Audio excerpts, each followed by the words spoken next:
Okay, welcome. So today we will discuss about the conservation of angular momentum. पिछली class में हमने discuss किया था कि एंगुलर मोमेंटम क्या है, कौन कौन से फैक्टर्स पे एंगुलर मोमेंटम डिपेंड करता है। आज की इस डिस्कशन में हम देखेंगे कि एंगुलर मोमेंटम कंजर्व कैसे रह सकता है, कौन सी कंडीशंस हैं जिनमें हम कह सकते हैं कि एंगुलर मोमेंटम कंजर्व्ड है, या कौन सी ऐसी कंडीशन होंगी जिसमें हम कहेंगे कि एंगुलर मोमेंटम कंजर्व नहीं है। सो एंगुलर मोमेंटम की कंजर्वेशन के लिए हम वही पॉइंट लेते हैं जो हम एंगुलर मोमेंटम को पढ़ने के वक्त डिस्कस कर चुके हैं।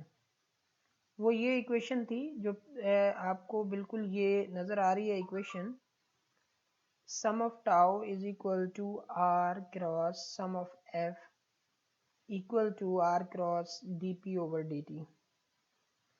और इस इक्वेशन में आपको पता है कि हमने इसको जो है थोड़ा सा मॉडिफाई करके इस तरह से लिख दिया था कि sum of tau equal to time derivative of R cross P. और फर्दर हमने ये भी पढ़ा था कि ये जो आर क्रॉस पी है, this is the angular momentum, ये एंगुलर मोमेंटम है।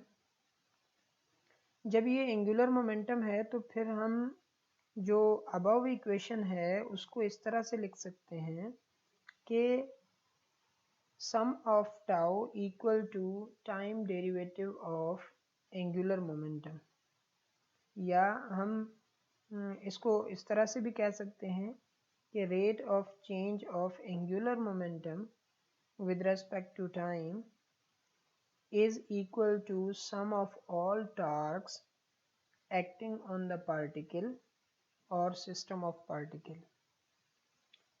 जो भी एक पार्टिकल की अगर हम बात कर रहे हैं तो उसके लिए, अगर हम बात कर रहे होंगे सिस्टम ऑफ पार्टिकल के लिए तो उसके लिए जितने भी उसके ऊपर टॉर्क्स एक्ट कर रहे हैं उन सब टॉर्क को अगर हम जमा करेंगे, एडअप करेंगे, तो वो बिल्कुल उस अमाउंट के इक्वल होगा जो कि एंगुलर मोमेंटम में चेंज के फॉर्म में क्रिएट हो रही होगी with respect to time.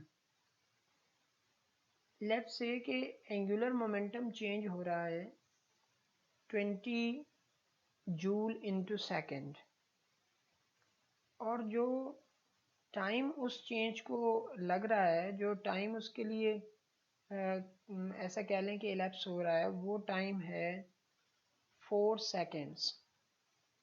20 joule into second, ये हमारे पास ऐसा हमने कहा कि ये चेंज है एंगुलर मोमेंटम के अंदर, और जो हमारे पास टाइम है उसके लिए वो है 4 सेकेंड्स। तो rate of change of angular momentum हो गया 5 न्यूटन इनटू मीटर।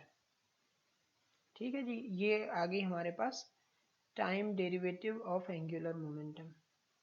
तो अब एग्जैक्टली उस सिस्टम या उस पार्टिकल के ऊपर एग्जैक्टली जो टॉर्क्स एक्ट कर रहे होंगे उनका सम भी एग्जैक्टली सेम होगा, यही 5 न्यूटन इनटू मीटर ही होगा, ये चेंज नहीं होगा, ये डिफरेंट कोई क्वांटिटी नहीं होगी। सो यही वजह है कि दोनों sum of all torques acting on a particle और सिस्टम ऑफ पार्टिकल, और दूसरा change in angular momentum with respect to time, इन दोनों की मेजरमेंट सेम मिलती है, जो कि हमें इस इक्वेशन के फॉर्म में मिल रहा है, जिसे हमने law of conservation of angular momentum या conservation of angular momentum simply कहा है। सो यहाँ पे कंजर्वेशन कैसे है, ये कंजर्वेशन इस तरह से है कि कंजर्वेशन का मकसद होता है कि वैल्यू चेंज ना होना। तो अब जब वैल्यू चेंज ना होने की बात हम करेंगे तो हम यहाँ पे एक सपोज लेते हैं कि एंगुलर मोमेंटम चेंज ना हो। अगर एंगुलर मोमेंटम चेंज ना हो तो in that sense D L zero होगा, उसके अंदर कोई भी चेंज नहीं आएगी, तो डी एल ज़ीरो। जब ये ज़ीरो होगा तो zero divided by anything zero होगा। सो हमें इक्वेशन मिल जाएगी sum of all torque equal to zero.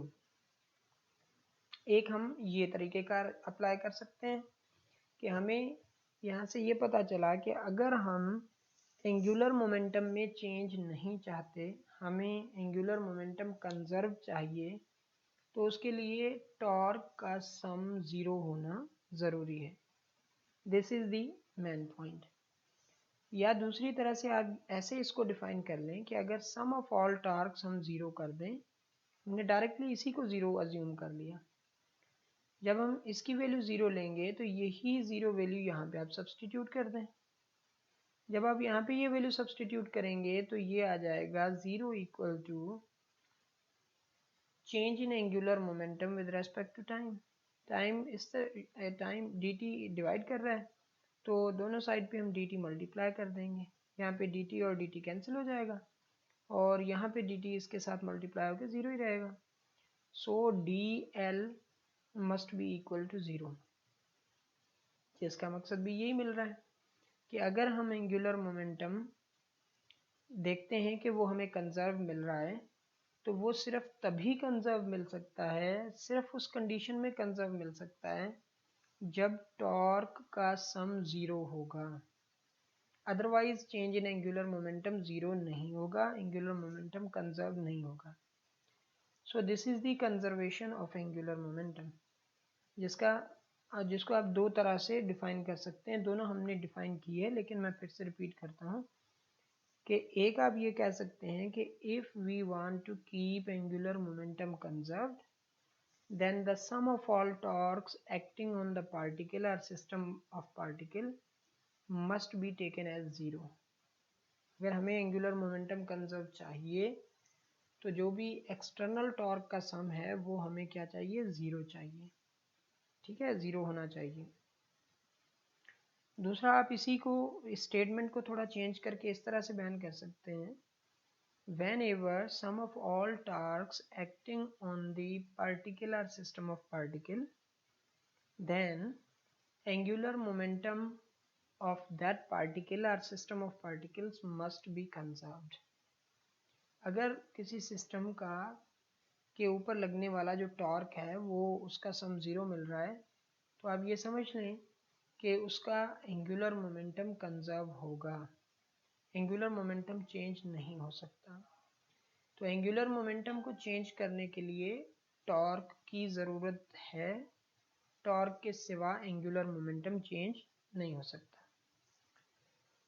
अब हम यहाँ पे ये बात भी कर सकते हैं कि अगर एंगुलर मोमेंटम कांस्टेंट है तो इसका मकसद है क्या एंगुलर वेलोसिटी भी कांस्टेंट होगी। So it is not necessary कि अगर एंगुलर मोमेंटम कंजर्व है तो हमें एंगुलर वेलोसिटी भी कंजर्व मिले, ये ज़रूरी नहीं है। एंगुलर वेलोसिटी ज़्यादा भी हो सकती है, कम भी हो सकती है, लेकिन एंगुलर मोमेंटम कंजर्व रह सकता है तब जब कोई भी एक्सटर्नल टॉर्क ना हो।